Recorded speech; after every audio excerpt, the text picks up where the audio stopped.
Salve Deus, meus irmãos, salve Deus, minhas irmãs. Aqui estamos em mais uma rica e feliz oportunidade. Agradecer a Deus Pai Todo-Poderoso, a Jesus Divino e Amado Mestre, por mais este dia, por mais esta bênção, dia 3 de março de 2020.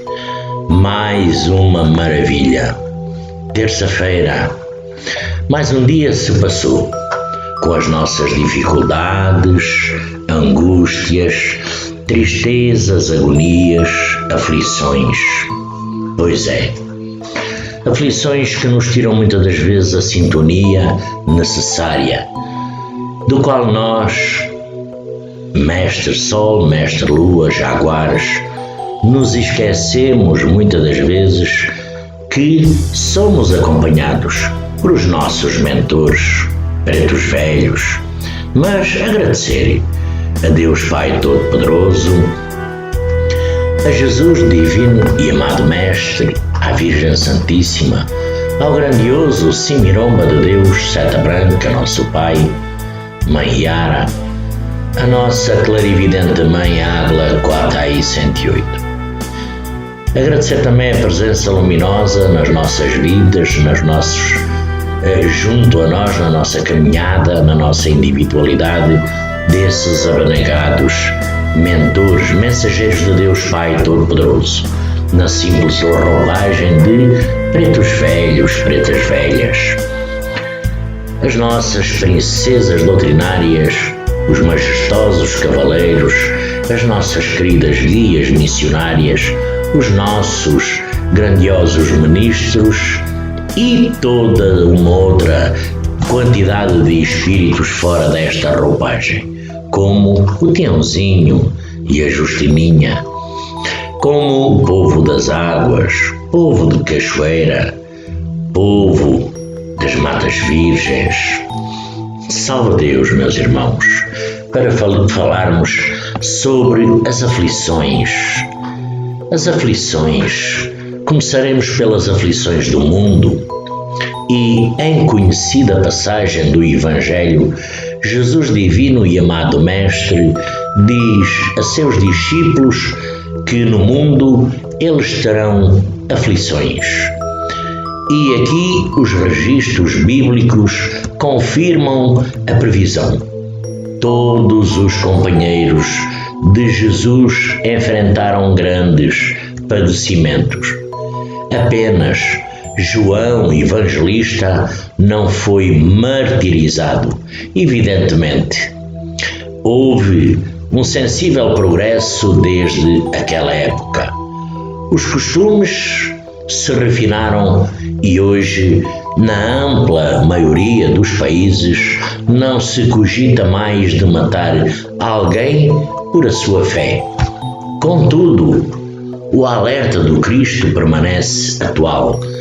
A mensagem cristã é da vida reta e fraterna. O cristão deve ser honrado e solidário. Não basta viver muitas das vezes retamente, sendo necessário amparar os irmãos de jornada.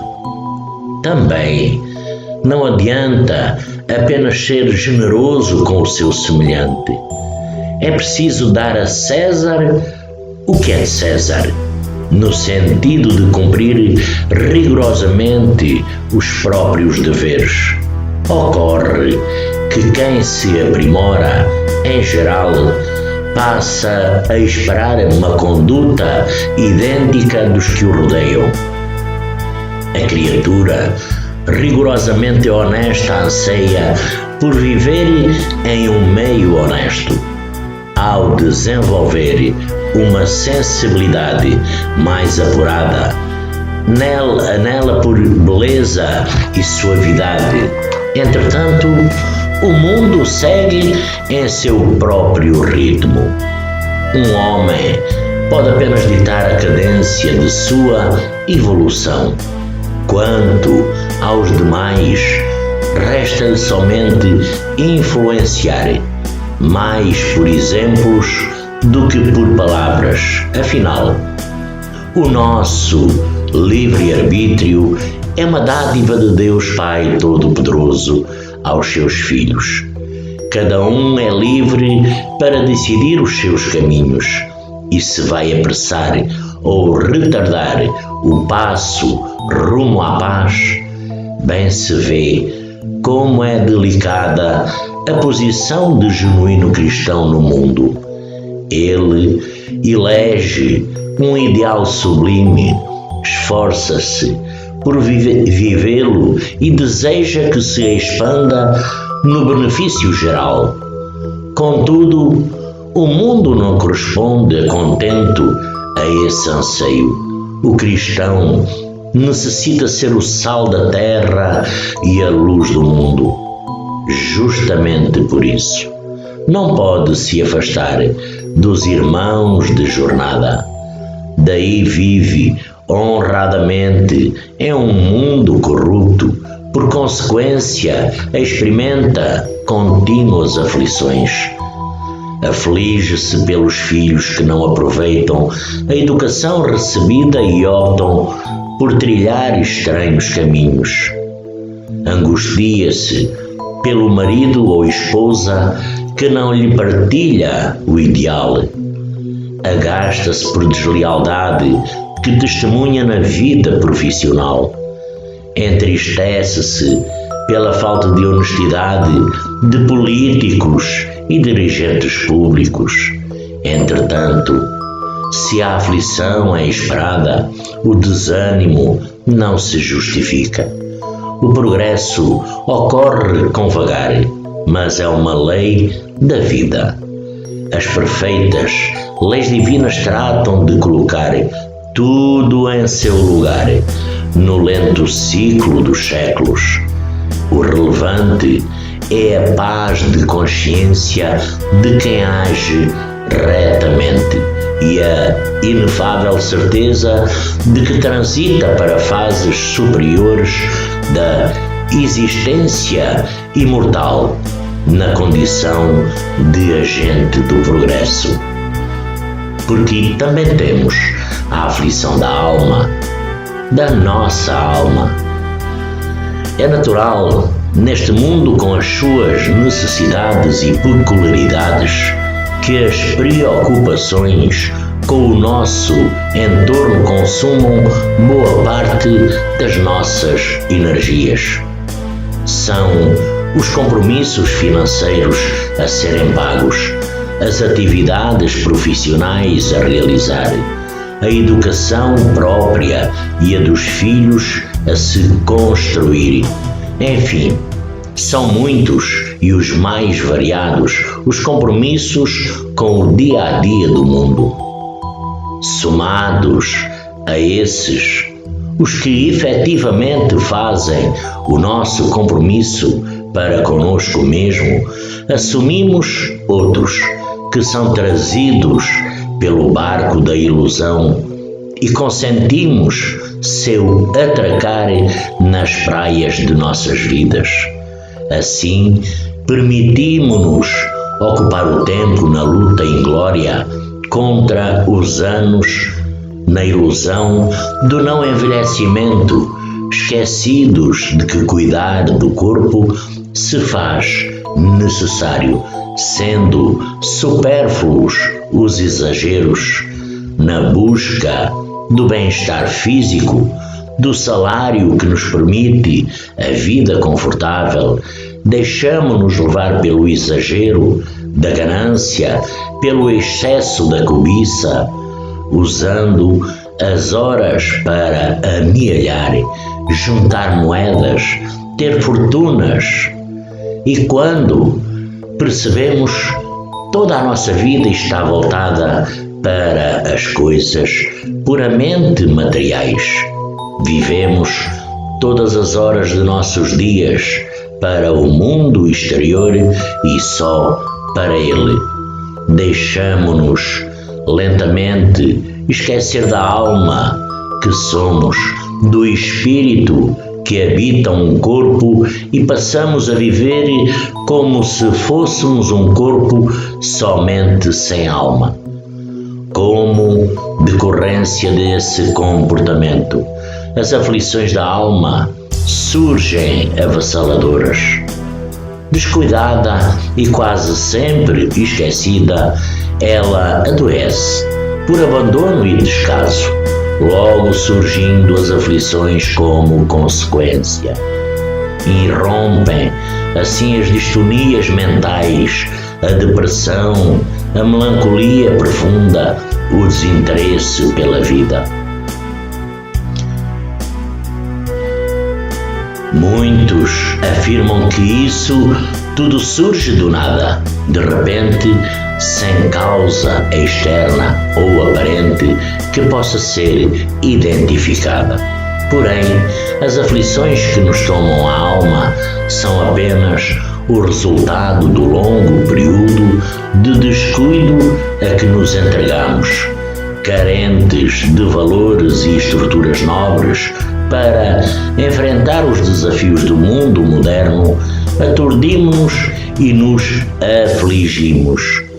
Como os momentos de reflexão, meditação, autoanálise não se fazem presentes e, ainda, o comportamento generoso de solidariedade e gratidão à vida não se tornou hábito, a alma ressequida do investimento no amor facilmente se perturba.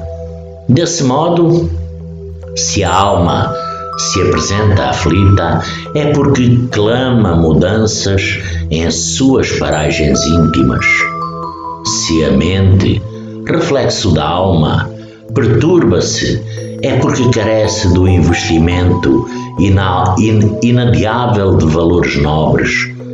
Portanto, antecipar-se aos momentos de desassossego, buscando evitá-los através das atitudes nobres, do bom pensamento e da autoanálise, é atitude de sabedoria e maturidade perante a vida. E aqui temos ainda as aflições. Salve Deus! No íntimo de todas as criaturas existe o desejo de ser feliz e de afastar os sofrimentos. No entanto, o Mestre Jesus nos disse: no mundo só tereis aflições. São variadas as causas das aflições. Podemos, para melhor compreensão, separá-las entre as que têm origem em nossa intimidade e aquelas próprias da natureza em que vivemos. Assim, temos várias dores que somente têm a ver com o mundo em que nos encontramos. Por exemplo, a dor causada pelo nascimento do siso, o último dos molares, é um impositivo da biologia humana. A dor pela picada de um mosquito ou de uma agulha, da mesma forma, são dores próprias do mundo material. São dores comuns a que estão sujeitos os seres que habitam o planeta. O sofrimento faz parte da nossa vida, uma vez que em tudo existe a necessidade de ação. Nossa mente pensa, nossa vontade almeja, mas o corpo precisa executar. Toda vez que desejamos alguma coisa, quando aspiramos a algo, a necessidade de trabalhar para realizar os nossos sonhos gera um certo sofrimento. Quem deseja bater recordes vive aflições. São horas intermináveis de exercícios, disciplina rígida com o intuito de superar as próprias limitações físicas. Dores físicas, preocupação com as classificações, um revés de última hora, aflições de toda a sorte. Quem deseja passar no vestibular, apesar do grande esforço despendido no estudo, se aflige ante a perspectiva de não conseguir a vaga, muitas das vezes pretendida, e se esquecer de tudo na hora da prova. E se não conseguir a vaga, e se precisar fazer outro vestibular, quem deseja ser cantor, ator, engenheiro, médico, passa pelas aflições das horas estafantes de estudo, estágios, aprendizado, esforço, testes. São reveses, quietudes, aflições. São os sofrimentos deste mundo, os espessos materiais que se apresentam. Também existe os sofrimentos causados por nós mesmos. É o resultado originado de nossas intenções, de nossas atitudes, do estado geral da nossa mente e do nosso coração. Quando tomamos decisões desequilibradas, sofremos. Quando agimos de forma negativa, teremos que recolher diante o resultado dessa ação infeliz. Quando pensamos somente em nós, no egocentrismo doentio, sofremos. Quando desejamos que as coisas não mudem ou não terminem, sofremos novamente. Tudo passa. As paisagens mudam, os momentos bons terminam e os maus também.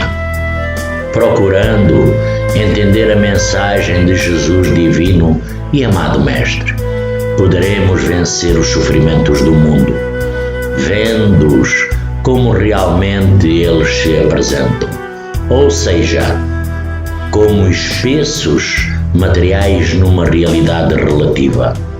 Alargando o nosso ponto de vista, poderemos vencer a melancolia e a aflição.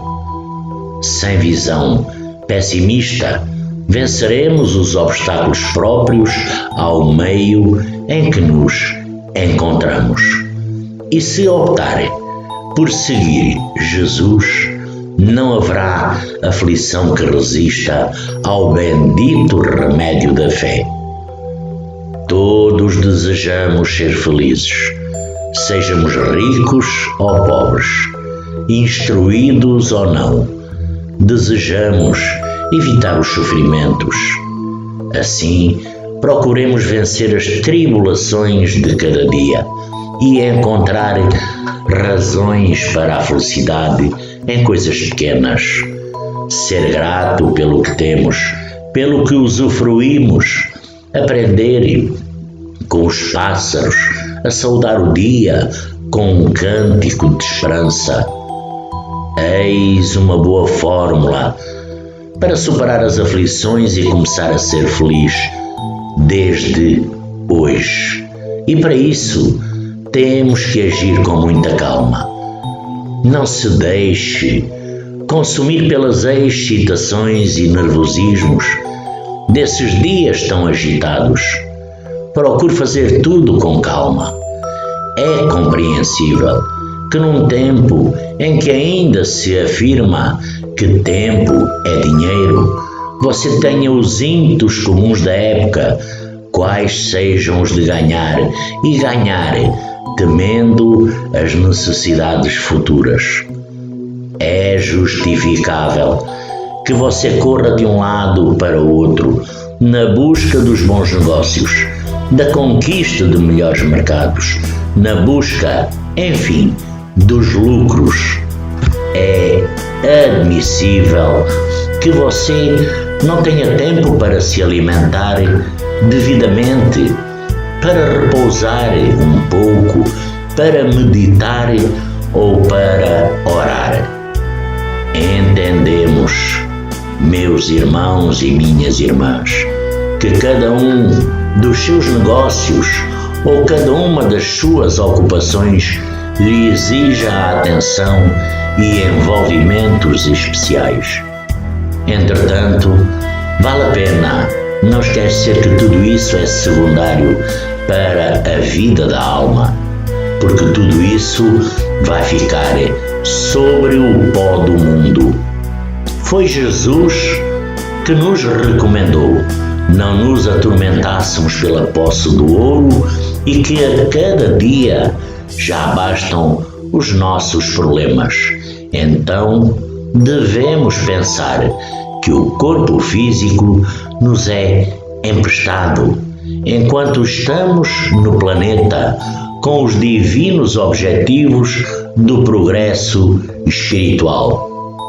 Compreendamos, pois, que a calma deve-se tornar companhia e conselheira dos nossos dias terrenos, ensinando-nos a fazer tudo com moderação, procurando vincular a mente ao psiquismo celeste, a fim de que não convertamos em tormentos e destruição o que deveria ser fonte de vida e de alegria. O tempo, haja sempre com calma, para que tenha tempo de pensar bem sobre tudo e de agir bem em tudo o que faça. Alimente-se o mais corretamente possível, preservando o corpo que o ajuda tanto. Dê ao seu corpo e à mente alguns momentos de repouso para manter a necessária sanidade. Encontre um tempinho, alguns poucos minutos que sejam, para meditar sobre a sua verdadeira realidade no mundo, sobre o que é Deus, e espera que você ore. Procure sintonizar com o seu espírito protetor, com os nobres mentores da vida, pelo menos ao iniciar um novo dia de atividades. Essas providências, ao mesmo tempo em que se lhe trarão a calma, serão consequências para o seu estado de calma. Com calma em seu cotidiano, você evitará as indisposições com terceiros, as irritações na via pública, a agressividade no trânsito da cidade, bem como os estresses desnecessários dentro do lar. Com calma, você entenderá cada ocorrência à sua volta e cada pessoa em seu caminho.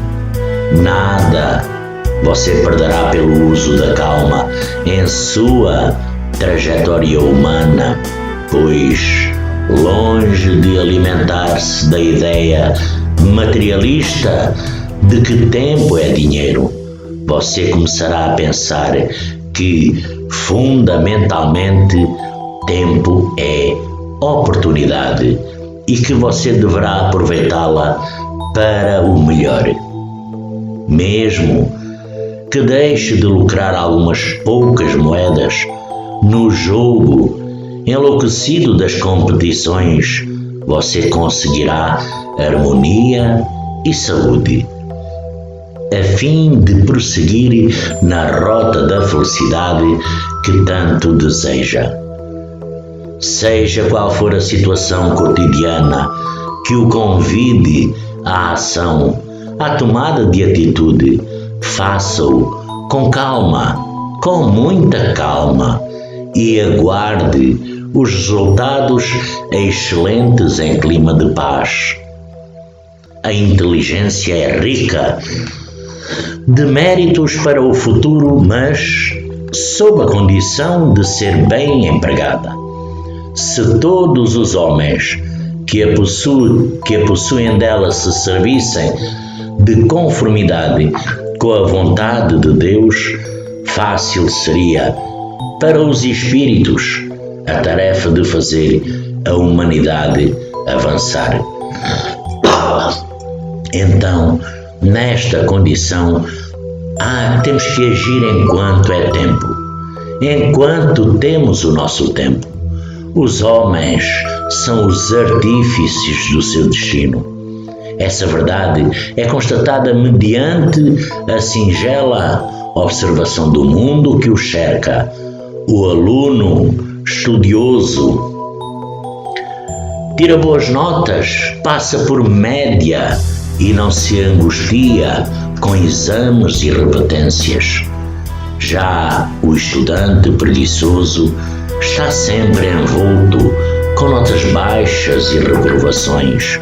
O profissional competente costuma ter mais clientes do que consegue atender. Vagas que exigem maiores qualificações permanecem abertas por longos períodos, embora haja muitos desempregados. Sem dúvida, ninguém está livre de percalços. Uma pessoa inteligente e preparada pode ser surpreendida com desemprego ou momentos profissionais difíceis, mas as crises são mais frequentes para aqueles que não têm a formação sólida e fama de profissional competente.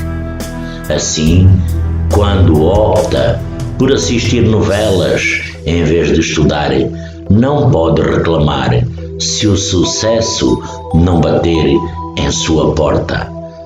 Mesmo no âmbito das relações pessoais, cada um vive as consequências dos seus atos. Alguém prudente no falar jamais se envolve nos transtornos que a maledicência provoca. Contudo, o tagarela sempre corre o risco de amealhar inimizades. A pessoa generosa suscita simpatias por onde passa. Quando necessita de ajuda, muitas mãos se movimentam em seu favor. Mas a criatura mesquinha e implacável está sujeita a ficar desamparada pela antipatia que seu agir provoca. Não é difícil verificar a lei de causa e efeito atuando. Comportamento digno e sensato traz tranquilidade e boa reputação. Desonestidade, preguiça, leviandade causam infinitos transtornos. Certamente há eventos que superam qualquer expectativa e semeiam dores na vida de pessoas honradas e previdentes, mas aí, em geral, se tem o efeito de causas remotas. As grandes dores que nada pode evitar e não são causadas pelo agir atual refletem o acertamento de antigos equívocos. A justiça divina reina soberana no universo. Ela propicia liberdade para os espíritos viverem conforme os seus gostos e opções, mas cada qual é estritamente responsável pelo que faz. Muitas vezes, a consequência do agir equivocado não se produz rapidamente e nem mesmo na mesma existência. A lei divina não se engana e nunca perde o endereço de quem a ofendeu, mas ela não se mostra apenas como justiça, mas também como misericórdia. Por isso, dá tempo para o calcete adquirir forças para os resgates necessários e, principalmente, aguarda que ele se resolva quitar os equívocos do passado com a moeda boa do amor. Como afirmou o apóstolo Pedro, o amor cobre a multidão de pecados. Não é preciso sofrer para recompor o passado de erros, mas é imperioso resgatar todo o mal feito. Ciente dessa realidade e de seu viver milenar, dedique-se a fazer o bem, viva de forma honrada, trabalhe, estude, amealhe recursos intelectuais e morais, seja um bom exemplo para todos os que convivem com você. Mas vá um pouco além disso. Dedique-se a uma causa, ampare os necessitados, eduque os ignorantes. Em seu passado espiritual há certamente muitos erros. Antes que o resultado deles o atinja, gere causas de felicidade ao agir de modo altruísta. Haja enquanto é tempo. A rigor, o bem é sempre possível, agora ou mais tarde, mas uma tolice aguarda por cobrar a conta que o amor pode pagar. Salve Deus, meus irmãos, salve Deus, minhas irmãs, agradecendo por mais esta rica e feliz oportunidade. A Jesus, divino e amado Mestre, ao Cimiromba, Seta Branca, nosso Pai, a presença luminosa dos nossos mentores, me despeço no dia de hoje, graças a Deus, por mais esta rica e feliz oportunidade. Salve Deus!